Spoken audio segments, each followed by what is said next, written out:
बिस्मिल्लाहिर्रहमानिर्रहीम। अस्सलाम वालेकुम नाज़रीन, यू वाचिंग एनालिसिस रूम। हां लैला निसार सबका पेरी खबर शामिल कंदासीं त जेको एनएफसी अवार्ड आहे नाज़रीन, 11हों एनएफसी अवार्ड बाबति जेको रिथियल इजलास आहे उहो हिकु भेरो ॿीहर मुलतवी थी वियो। तव्हांखे ॿुधाईंदा हलूं त हीअ 11हों एनएफसी अवार्ड 22 अगस्त ते कॉन्स्टिट्यूट थियो हुयो ऐं उन खां बाद में जेका मीटिंग रखियल हुई 22 अगस्त ते थियणी हुई, 22 अगस्त खां वञी करे इहो मामिलो 29 ऑफ अगस्त ते वञी करे पहुतो ऐं उन खां पोइ बि ही मुसलसल शइ जेको आहे डिले पोस्टपोन थींदी रही कुझु अनअनाउंस्ड रीज़न्स जे करे।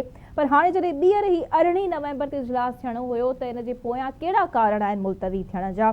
पर प्राइम मिनिस्टर जो त इन में एनएफसी इंगेजमेंट्स के वठी करे को अहम किरदार कोन हुजे थो, छो त ही प्रेसिडेंट ही कमीशन खे कॉन्स्टिट्यूट करे थो। ख़ैर वधीक असां हिन मामले ते पंहिंजे बाख़बर सहाफ़िन खां पुछंदासीं बि त आख़िर कहिड़ा कारण आहिनि जो ही इजलास मुलतवी थियो आहे।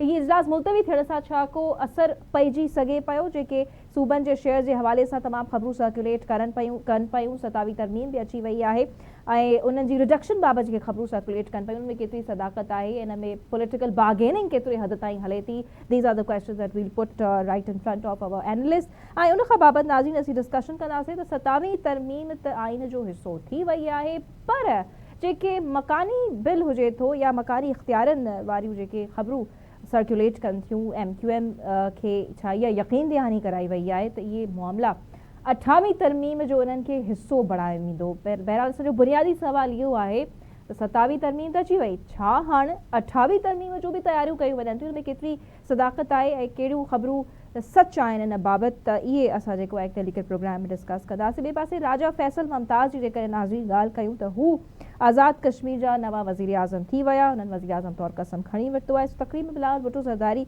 चेयरमैन पीपल्स पार्टी, उन खां अलावा फरियाल टालपुर साहिबा, मेहदी शाह ऐं ॿियनि जी शिरकत हुई।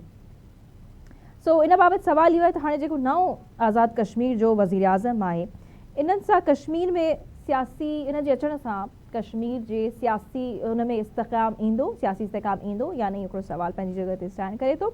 ऐं ॿी पासे ॿी हिकिड़ी अहम ख़बर त IBA टेस्ट पास उम्मीदवार 150 ॾींहंनि खां वठी करे सिरापा एहतिजाज आहिनि। सवाल इहो रखंदासीं त तालीम खातो IBA पास कंदड़ उम्मीदवारनि जे मसइले खे हल छो न करे थो? इहो इशू आख़िर आहे छा? हुननि जो चवणु आहे त हुननि टेस्ट पास कई आहे पर ऑर्डर्स जारी न थियनि था, जंहिंजे नतीजे में अॼु उन्हनि प्रेस क्लब खां वठी करे CM हाउस ताईं सख़्तु एहतिजाज कयो आहे। ऐं इन इहो ई सवाल रखंदासीं तालीम खातो PhD उम्मीदवारनि जा ही मसइला यानी ऑर्डर्स छो उन्हनि खे जारी न करे पियो, एतिरी देरि छो थी आहे। आख़िर में हिकिड़ी अफ़सोसनाक ख़बर आहे त कराची जे इलाइक़े डिफेंस में नई परिणियल कुंवार जो लाश हथायो आहे। सो रिहाइशी इमारत मां मुअल हालत में मिली आहे। अञा हुननि जे हथनि तां मेहंदी बि न लथी आहे, हुनजे घर वारे जो नालो बि हुननि जे हथ ते लिखियलु आहे। So it's a very sad incident, जिते अॻिते हली करे असां आख़िर में ॻाल्हि कंदासीं त आख़िर छा मामिलो आहे। बहरहाल 11हें NFC अवार्ड तां असां शुरूआति कंदासीं। इन वक़्तु मूंखे जॉइन कयो आहे सीनियर सहाफ़ी तजिया निगार कुर्बान बलोच साहब असां सां गॾु मौजूदु आहिनि। अस्सलाम वालेकुम कुर्बान साहब, थैंक यू तव्हां सां गॾु मौजूदु आहियो। ऐं ॿिए पासे मूंखे जॉइन कयो आहे सीनियर सहाफ़ी तजिया निगार इमदाद सोमरो साहब। सो इमदाद साहब अस्सलाम वालेकुम, मूंखे बि शो में भलीगार चवां थी ऐं तव्हांजी इजाज़त खां पहिरीं शुरूआति जेको आहे कुर्बान साहब खां करे वठूं था। कुर्बान साहब, 18 नवंबर ते NFC जो ॿियो इजलास थियणो हुयो, मुलतवी थी वियो, कहिड़ा कारण सम्झो पिया या एनालिसिस तव्हांजो छा आहे कि मुसलसल जेको मुलतवी थींदो रहे पियो, अहमियत केतिरी आहे? जी वॾी महिरबानी तव्हांजी। NFC जो 11हीं जेका कमीशन आहे क़ौमी मालियाती कमीशन, अॼु उनजो इजलास इस्लामाबाद में थियणो हो, तजवीज़ कयो वियो। ही ॿियो भेरो इजलास मुलतवी कयो वियो। बाज़ाब्ता तौर ते हुकूमत तरफ़ां के कारण उनजा न आहिनि ॿुधाया न विया। पहिरियों दफ़ो इहो थियो आहे त कंहिं सूबाई हुकूमत जी दरख़्वास्त बिना वफ़ाक़ी हुकूमत पंहिंजी तौर ते ही इजलास मुलतवी करे छॾियो। नाणे वारी वज़ारत वज़ीर आज़म खे तजवीज़ मोकिली त 18 नवंबर ते कमीशन जो इजलास सॾाइण वञूं पिया, तव्हां इजाज़त ॾियो। पर वज़ीर आज़म हाउस तरफ़ां इन ते का बि वरंदी न ॾिनी वई। उन खां पोइ नाणे वज़ारत इहो इजलास मुलतवी करे छॾियो। हाणे ॻाल्हि सम्झण जी आहे त इजलास मुलतवी छो कयो वियो। जॾहिं पार्लियामान में 27वीं आइनी तरमीम जी मंज़ूरी जो अमल जारी हो त ऐवान खे वज़ीर दिफ़ा ख्वाजा आसिफ ख़िताब कयो, वज़ीर आज़म शहबाज शरीफ़ ॿ भेरा ख़िताब कयो। कल वज़ीर आज़म जे सियासी ऐं क़ौमी मामलनि बाबति जेको सलाहकार आहे राणा सनाउल्ला पंजाब में मीडिया सां टाक कई जेकॾहिं इन ॿई टिनी जेके अॻवान आहिनि उन्हनि जी ॻाल्हि ॿोल तक़रीरनि जो जाइज़ो वठिजे त ॻाल्हि सम्झ में अचे थी त एनएफसी जो इजलास कमीशन जो इब्तिदाई इजलास छो तलब कयो वियो। कमीशन जेका एनएफसी हाणे 11हीं कमीशन आहे इन जंहिंखे 8हों एवॉर्ड मालियाती एवॉर्ड ॾियणो आहे। 7हों मालियाती एवॉर्ड हले पियो जंहिंखे 15 साल थी विया। 2009 में 7हों एनएफसी एवॉर्ड ॾिनो वियो और हर 5 साल खां पोइ आइन मुताबिक़ नओं एवॉर्ड ॾियणो हूंदो आहे पर ही चलचला वारो मामलो जारी आहे। जॾहिं 27 आइनी तरमीम जी मंज़ूरी जो अमल हुयो त पहिरीं उनजी शुरूआत वज़ीर दिफ़ा ख्वाजा आसिफ कई त वफ़ाक़ खे कहिड़ा मसाला आहिनि। अञा इहो क़ौमी असेंबली मां 27 आइनी तरमीम जो मसौदो मंज़ूर न थियो हो। उन्हनि निशानदेही कई त वफ़ाक़ ते वॾा कर्ज़ आहिनि, दिफ़ाई ख़र्च आहिनि, रेंजर्स बियो सिक्योरिटी अमलो वफ़ाक़ उनजो ख़र्च भरे थी ऐं उन सां गॾो गॾु ॿिया मामला बि आहिनि जेके हल तलब आहिनि, हल थियणु घुरिजनि। उन में उन मालियाती जेको एवॉर्ड जो उनजो बि नालो वठो। ॿिए ॾींहुं वज़ीर आज़म शहबाज शरीफ़ ख़िताब कयो जंहिं ॾींहुं इहो बिल मंज़ूर थियो। उन में बि वज़ीर आज़म Pakistan peoples party chairman Bilawal Bhutto Zardari खे मुखातिब थी इहा शइ निशानदेही कई त वधीक जेके मामला आहिनि उन्हनि ते ॻाल्हि ॿोल थियणु घुरिजे जंहिंमें एनएफसी आहे, लोकल गवर्नमेंट आहे, कुझु मामला आहिनि। तंहिं करे वफ़ाक़ी हुकूमत इत्तेहादी जमातनि सां राब्तो कंदी, ॻाल्हियूं थियणु घुरिजनि ऐं वफ़ाक़ी हुकूमत ॻाल्हियूं करणु चाहे थी। कल वज़ीर आज़म जे सलाहकार राणा सनाउल्ला वधीक मामला खोले रखिया त बाबा हाणे जेको 28वीं आइनी तरमीम आहे उहा अचणी आहे। उन में जेके क़ौमी ऐं अवामी मामला आहिनि जंहिंमें एनएफसी शामिल आहे, लोकल बॉडीज़ गवर्नमेंट जो कानून आहे, उन में तरमीम शामिल आहे। छो त जेके उहे ॻाल्हियूं कर पिया राणा जीअं त राणा सनाउल्ला साहब खे बि कोट कयो पर हुननि जो चवणु हो त हिकिड़ो सियासी ॿोली जेका ॻाल्हाइबी आहे उहा सियासी ॿोली आहे त बाबा इत्तेहादनि जे मुशावरत सां 28वीं आइनी तरमीम जो बिल ईंदो जंहिंमें लोकल बॉडीज़ जो जेको कानून आहे उनखे आइनी तहफ़ुज़ फराहम कयो वेंदो जेका एमक्यूएम जी ख्वाहिश आहे। एमक्यूएम इहा तजवीज़ 27वीं आइनी तरमीम दौरान रखी जंहिंजी वज़ीर आज़म शहबाज शरीफ़ पार्लियामान में हिमायत जो ऐलान कयो हो। वापस ईंदसि। तमामु प्रॉमिसिंग एनालिसिस आहे तव्हांजो बि। इमदाद साहब जी तरफ़ हलूं था। इमदाद साहब, छा सम्झो पिया 11हों एनएफसी अवॉर्ड जी मीटिंग नवंबर 18 ते थियणी हुई, छा पोयां का पॉलिटिकल बार्गेनिंग या सियासी बार्गेनिंग हले पई? इहो वन ऑफ द रीज़न्स आहे इन जे डिले थियण जो? महिरबानी लॻा ॾिसो, एनएफसी हज़म न पियो थिए वफ़ाक़ खां। अच्छा। उन जे करे जॾहिं खां पहिरियों एनएफसी अवॉर्ड यानी 7हों एनएफसी अवॉर्ड जेको हुयो 2010 खां जेको नाफ़िज़ थियो या 2009 में जो फ़ैसिलो थियो हुयो, उन खां पोइ ॿीहर एनएफसी अवॉर्ड जेको आहे नओं उहो जारी कोन थियो जेको कुर्बान साहब बि मां ॻाल्हि ॿुधाई। ज़ाहिर आहे हिन वक़्तु जेको नज़र आहे सूबाई माली वसीलनि ते वफ़ाक़ जी, जंहिंजे करे कोशिशि कई वई त 6वीं तरमीम में उनखे शामिल कयो वञे। 6वीं तरमीम खां पोइ 27वीं तरमीम में हाणे वरी ॻाल्हि कई पई वञे त इहो मामिलो साॻियो 28वीं तरमीम में आंदो वेंदो। सो उन जे करे जेकॾहिं एवॉर्ड जेको आहे इजलास थी वञे थो, नओं एवॉर्ड नाफ़िज़ थी वञे थो त उन में सूबनि जो हिसो वधणो आहे, सूबनि जो हिसो घटिणो कोन्हे। उन लाइ हिनखे टाल मटोल कई वञे पई, टारियो वञे पियो ऐं ज़ाहिर आहे इरादो त नज़र अचे पियो वफ़ाक़ जो त छा आहे। अच्छा, अवां जेका पंहिंजी हिकिड़ी इंट्रो में ॻाल्हि कई, थोरो उन हवाले सां मां हिकिड़ो मुंहिंजो ख़्यालु आहे करेक्शन हुनजी ज़रूरी आहे त सदर ख़्याल कोन्हे एनएफसी जी फॉर्मेशन जो। एनएफसी जी फॉर्मेशन जेका आइन इमदाद साहब न न न न न लेला टेक्निकली सदर त सिर्फ़ सही कंदा आहिनि। आइन में फॉर्मेशन क्लियर आहे। उन में सिर्फ़ ऐं सिर्फ़ वफ़ाक़ जेको आहे, वफ़ाक़ी हुकूमत पंहिंजा नुमाइंदा ॾींदी जेको वज़ीर आज़म ॾींदो। उन खां पोइ बाक़ी त सॼो कुझु तय आहे त केरु केरु मेंबर हूंदा, वज़ीर आला हूंदा, वज़ीर ख़ज़ाना हूंदो या वज़ीर आज़म पंहिंजो ॿियो को नुमाइंदो ॾींदो। 2 नुमाइंदा हूंदा आहिनि जेके वफ़ाक़ खे ॾियणा हूंदा आहिनि, जेकॾहिं ग़लति हुननि कुर्बान साहब तस्दीक़ कंदा। बाक़ी उहो सदर वटि वेंदो आहे, सदर सिर्फ़ु सही कंदो आहे, सदर फॉर्मेट पाण न कंदो आहे। बिल्कुलु ईअं जेको कानून ठही सदर वटि वञे थो। ऐं ॿी ॻाल्हि त एनएफसी त हिकिड़ो तय पंहिंजो बॉडी आहे न, उनजी हर वारे तरमीम उन में तब्दीली हर वारे कोन थिए थी सवाइ वफ़ाक़ी मेंबरनि जे। बाक़ी मेंबर साॻा हुजनि था, सूबा पंहिंजा मेंबर ॾींदा जीअं एक्सपर्ट ॾींदा आहिनि न सूबा, जेके ज़माने में कैसर बंगाली साहब खे सिंध नुमाइंदो मुक़ररु कयो, उहे उन्हनि जी तब्दीली थींदी, पर अगेन उहो सदर जो अख़्तियार कोन्हे। सदर जो अख़्तियार आहे जेका शइ उन्हनि जी टेबल ते ईंदी उन ते सही करे छॾींदा। ओके सो बहरहाल इहो मूं ज़रूरी आहे जी कि जी आइनी थैंक यू आइनी फॉर द पोजीशन करेक्शन। आहे उन में सदर जी बिल्कुलु का उन में न आहे अख़्तियार को कोन्हे सवाइ सही करण जे। ठीक ठीक सही। बहरहाल चाहींदसि तव्हां कंटिन्यू कयो न मामले ते, त छा सम्झो पिए त जेके वफ़ाक़ उन जी सूबनि जे शेयर ते नज़र आहे, हिकु तरफ़ त उहो घटाइण जी ॻाल्हि करे पियो, पर ज़ाहिर आहे NFC में त उन्हनि खे वधाइणो पवंदो, त हीउ मामिलो अटकियल आख़िर किथे आहे ऐं मीटिंग मुलतवी थियण इहो ई कारण आहे जेके हिन वक़्तु पाण डिस्कस कयूं पिया? ॾिसो, मीटिंग जो थियण ऐं नओं NFC अवार्ड, मीटिंग ईंदी नओं NFC अवार्ड कोन ॾींदा, सतो ई कंटिन्यू कंदा। माज़ी में इहो थींदो रहियो आहे, त सतो NFC अवार्ड जेको आहे उनखे ई कंटिन्यू कयो वियो आहे। सो बुनियादी शइ जेका आहे, जेके वफ़ाक़ी इदारा आहिनि, माली इदारा, मालियाती इदारा, उहे या टैक्सेशन जा जेके इदारा आहिनि उहे नाकाम थी विया आहिनि उगाड़नि में।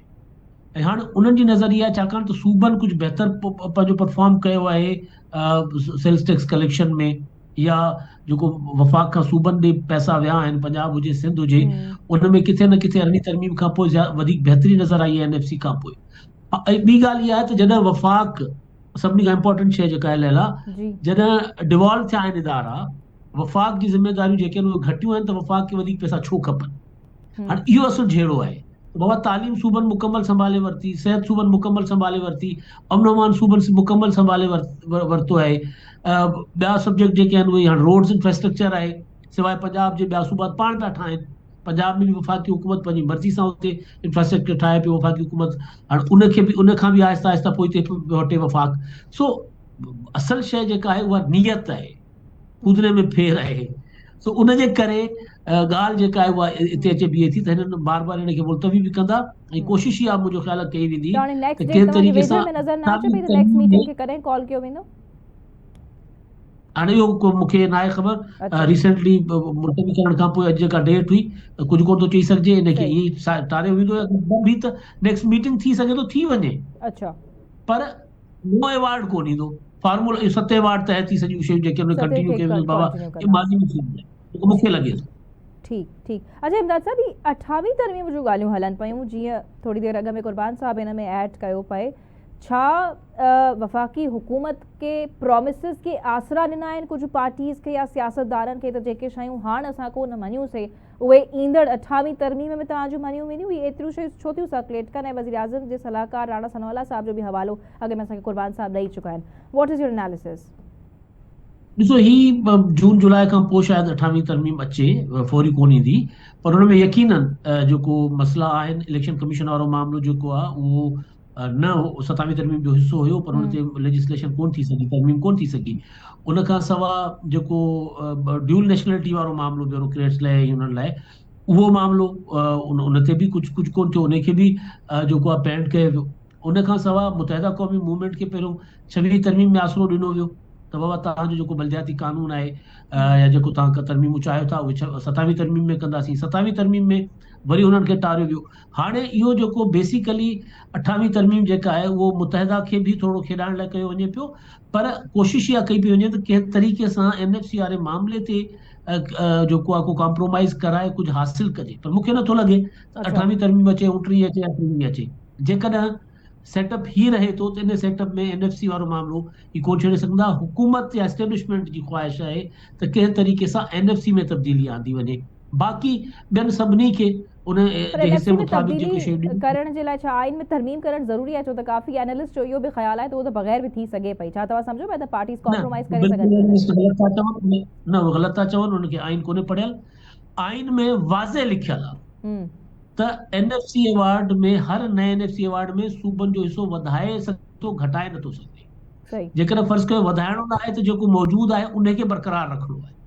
हाणे वफ़ाक़ चाहे थो सूबनि जो हिसो घटाइजे, उनजे करे आइन मां इहा शिक ख़तमु करणी आहे, जेको तहफ़ुज़ आहे उहो तहफ़ुज़ ख़तमु करिणो आहे। उनजे करे एनालिस्ट जेके आहिनि उहे आइन पढ़ण खां सवाइ मुंहिंजो ख़्याल जे ॻाल्हियूं कनि था, उनखे आइन चङी तरह पढ़णु घुरिजे त आइन में जेका NFC अवार्ड जे मुतालिक़ या माली वसीलनि जे मुतालिक़ शिक आहे उहा शिक ॾाढी क्लियर आहे।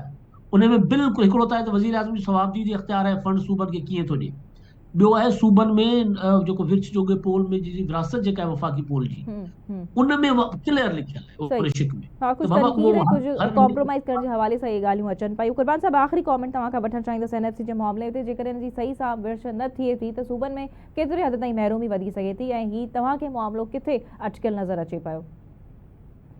जी यकीन तौर पर ये मामलो सियासी तौर ते अटकियल आहे ऐं वफ़ाक़ी हुकूमत सियासी तौर ते हिन मामले खे हल करणु चाहे थी। इत्तेहादी धुरनि खे कर्ज़नि जी वापसी, दिफ़ाई ख़र्च ऐं ॿिया मामला उन हवाले सां उनखे राज़ी करणु चाहे थी। वज़ीर आज़म ऐं उनजी कैबिनेट मेंबर यकीन तौर पे हाणे इत्तेहादी जमातुनि सां राब्तो कंदा ऐं इमदाद जी ॻाल्हि इहा दुरुस्त आहे त जेकॾहिं सूबनि जो हिसो घटि थियणो आहे त उन में आइनी तरमीम जी ज़रूरत आहे। पर वफ़ाक़ी हुकूमत न सिर्फ़ आइनी जो में तरमीम इन करे करणु चाहे थी त जेको एनएफसी में सूबनि जो हिसो घटिजे, वफ़ाक़ी हुकूमत हिकु दफ़ो ॿीहर हिकिड़ो मुकमल पैकेज हिन 28वीं आइनी तरमीम ज़रिए आणण जी ख़्वाहिशमंद आहे। इन हवाले सां ॻाल्हियूं हाणे शुरू थींदियूं, मेच्योर कॾहिं थियूं थियनि, जेको इत्तेहादी धुरियूं उन्हनि जो रास्तो केतिरे हद ताईं उन में लचक अची सघे थी। सो ॻाल्हियूं इस्लामाबाद वारा चवनि था त सभु कुझु ठीक थी वेंदो, सभु कुझु थी वेंदो, जीअं 27वीं तरमीम में थी वियो, 28वीं तरमीम में बि सभु कुझु बिल्कुलु ठीकु आहे। हिते असीं शॉर्ट कमर्शियल ब्रेक वठंदासीं ऐं ब्रेक खां वापसि अची करे आज़ाद जम्मू कश्मीर जे नए वज़ीर आज़म बाबति ॻाल्हाईंदासीं त हू केतिरे हद ताईं इहा ज़िम्मेदारी ठीक नमूने से संभाले सघंदा या न। See you right after a short commercial brake.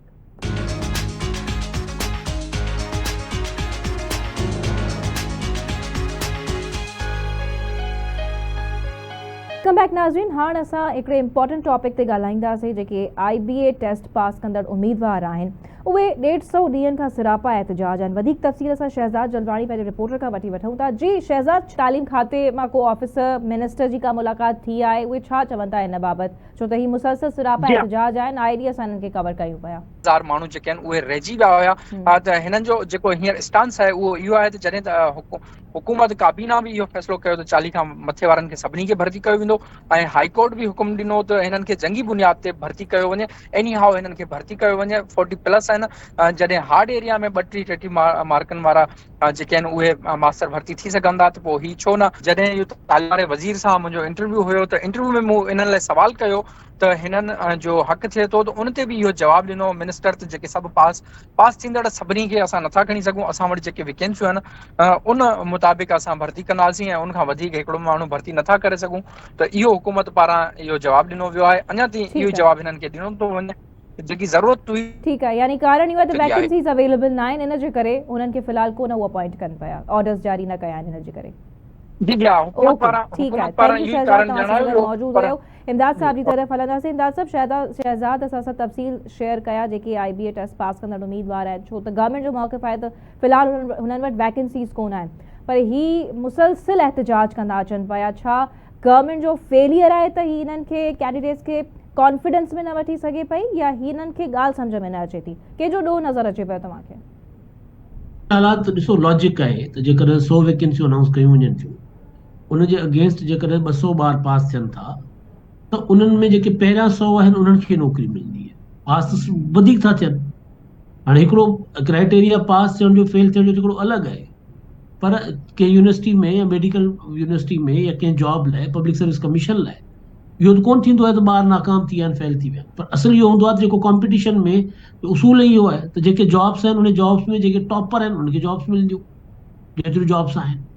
सो मुंहिंजो ख़्यालु आहे त हिन मामले में हुकूमत ख़बर न आहे उन कीअं हैंडल करे पई। हाणे हुकूमत पाण ॿुधाईंदी त उन्हनि सां एंगेज कयो आहे। ॾेई वठनि था या किथे तालीम वारो वज़ीर नज़र अचे पियो त मीडिया टॉक करे पंहिंजो स्टेटमेंट ॾिए पियो त फ़िलहाल वैकेंसीज़ न आहिनि, बट उहे मुंहिंजो सवाल आहे त कीअं उनखे टैकल, मतिलबु छा तव्हां सम्झो सवाल इहो आहे न लेला त छा वैकेंसीज़ अनाउंस करे इम्तिहान वरिता विया आहिनि? जेकर वैकेंसीज़ अनाउंस करे इम्तिहान वरिता विया आहिनि त पोइ त एहतजाज जाइज़ न आहे, पर जेकर हिकिड़ो रैंडम इम्तिहान वरिता विया आहिनि त पोइ त ज़ाहिर हिननि ॿारनि खे जेके नयूं वैकेंसीज़ अचनि थियूं उनजे अगेंस्ट एडजस्ट थियणु घुरिजे। फर्स्ट कयो रिटायर थियनि था, रोज़ानो खोड़ मास्टर रिटायर थींदा हूंदा, जेकर उहे रिटायर थियनि था त उन्हनि जी जॻह ते पोइ जेके हिननि मां टॉपर आहिनि जेके रहिजी विया आहिनि उन्हनि खे अकोमोडेट करणु घुरिजे। पर हाणे सवाल इहो आहे त छा वैकेंसीज़ अनाउंस करे उनजे अगेंस्ट IBA टेस्ट वरितो आहे या पोइ ई ओपनली हिकिड़ो टेस्ट वरितो वियो आहे? बाक़ाइदा फ़ैसिलो आयो हाई कोर्ट मां, जीअं शहज़ाद ॿुधायो, कैबिनेट में त जेके 40+ मार्क्स खणंदड़ आहिनि कैंडिडेट्स ही उन्हनि जे लाइ आहिनि, त दैट मीन्स उन टाइम हुयूं वैकेंसीज़ या त पोइ अगेन उन टाइम इहा ॻाल्हि कई वई हुई। बहरहाल इन शइ खे असांखे बि ॾिसणो पवंदो। सो आख़िर में असां हिकु ॿियो टॉपिक शामिलु कंदासीं, तमामु अफ़सोसनाक आहे इमदाद साहब, त ही कराची जे इलाइक़े डिफेंस में नई शादीशुदा कुंवार जो लाश हथ आयो आहे। असां अहिड़े क़िस्म जा वाक़िया हर ॿिए टे ॾींहुं पंहिंजे प्रोग्राम में अहिड़नि केसिस खे शामिलु कयूं पिया ऐं काफ़ी असांजूं जेके हवा ॾियायूं आहिनि उहे पंहिंजी ज़िंदगी विञाइनि पियूं। हिन जी इन्वेस्टिगेशन ऑन गोइंग आहे, पर असां मुआशिरे जी जेकी गॾियल कलेक्टिव असीं चऊं एफर्ट्स हुजनि था इन्हनि इशूज़ जे तरफ़, छा तव्हां सम्झो पिया इन्हनि इशूज़ खे आख़िर कीअं टैकल कजे? छो त ही हर रोज़ असां बि पंहिंजे प्रोग्राम्स में शामिलु कयूं पिया ऐं सोसाइटी में बि ही खोड़ अहिड़ा वाक़िया रोज़ानो जी बुनियाद ते पेश अचनि था। छा करण जी ज़रूरत आहे? ॾिसो लैला, इहे वाक़िया ज़ाहिर शुरू खां थींदा अचनि था पिया। हाणे अफ़सोसनाक आहिनि, हाणे इहो नथो चई सघिजे त थियणु घुरिजनि या थींदा रहंदा, पर अफ़सोस सां इहो आहे त ज़ाहिर अहिड़ा वाक़िया अॻु में बि थिया आहिनि, हाणे बि थियनि पिया ऐं अॻिते बि थींदा रहंदा, छाकाणि त कुझु इन क़िस्म जा माण्हू, ख़ासि तौर ते जेकॾहिं हिन में जेको स्टोरी आहे त जेका नारी आहे उन शादी कई, उन खां पोइ उनखे क़तलु कयो वियो आहे प्रमाशाही, जेकॾहिं उनखे ॾिठो वञे थो शायदि क़तलु थी आहे। त हाणे ज़ाहिर उहो पोइ जंहिंसां हुन शादी कई आहे वो हुनजो थी सघे थो या कंहिं ॿिए क़तलु कयो, हाणे ख़बर न आहे पुलिस जो छा चवणु आहे, पर इहो औरतुनि सां कमज़ोर तबिक़नि सां इहो ज़ुल्म जेको आहे मुसलसल थींदो रहे थो। कॾहिं कंहिंजो लाश ते हथु अचे थो, कॾहिं कंहिंजो लाश हथु अचे थो, कॾहिं ॿारड़ियूं जेके आहिनि उहे चिथाड़ियूं वञनि थियूं कंहिं दरिंदनि जे हथां। सो इहो ज़ाहिर हिकिड़ो वॾो ज़ुल्म आहे। इन में अगेन हिकिड़ी शइ जेका आहे उहा इहा आहे त हिकिड़ो समाजी रवैया, उन्हनि खे हिकिड़ो प्रॉपर हिकिड़ो सब्जेक्ट हुजणु घुरिजे। असांखे पंहिंजे घर में ॿाहिरि मुआशिरे में कहिड़े नमूने सां बिहेव करणु घुरिजे, मर्द खे औरत खे। उहो जेतिरे ताईं न थींदो तेतिरे ताईं ही थींदा रहंदा। दुनिया में अहिड़ा मुल्क आहिनि जिते क़िस्म जा वाक़िया ख़तमु थी विया आहिनि या बिल्कुलु न हुजण जे बराबरि आहे। उनजो सबबु इहो आहे त प्राइमरी में ॿार खां वठी ॿार खे सेखारियो वञे थो त इंसान, जानवर जेको आहे जीत जीवड़ा उहे केॾा अहम थियनि था या उन्हनि जी केॾी जेको आहे जान जेको आहे क़ीमती हुजे थी। उन्हनि मुल्कनि में अवां ॾिसो त बदख जेके आहिनि उहे बि ज़ेब्रा क्रॉसिंग खां था लंघनि। उतां एॾी तरबियत कई वञे थी जो इंसान सां गॾोगॾु जानवर बि तरबियत याफ़्ता थी रूल्स खे फॉलो कंदा आहिनि। असां वटि बेसिकली टॉक्सिक माइंडसेट एग्जिस्ट करे पोइ हिनखे फिक्स करण जी अशद ज़रूरत आहे। थैंक यू वेरी मच इमदाद साहब, तव्हां असां सां गॾु समूरे प्रोग्राम में मौजूदु हुया। नाज़रीन, हिते तव्हां खां वठंदासीं इजाज़त ऐं प्लीज़ मेक श्योर त तव्हां असांखे फीडबैक ॾियो। इंशाअल्लाह मुलाक़ात थींदी सुभाणे। अल्लाह हाफ़िज़।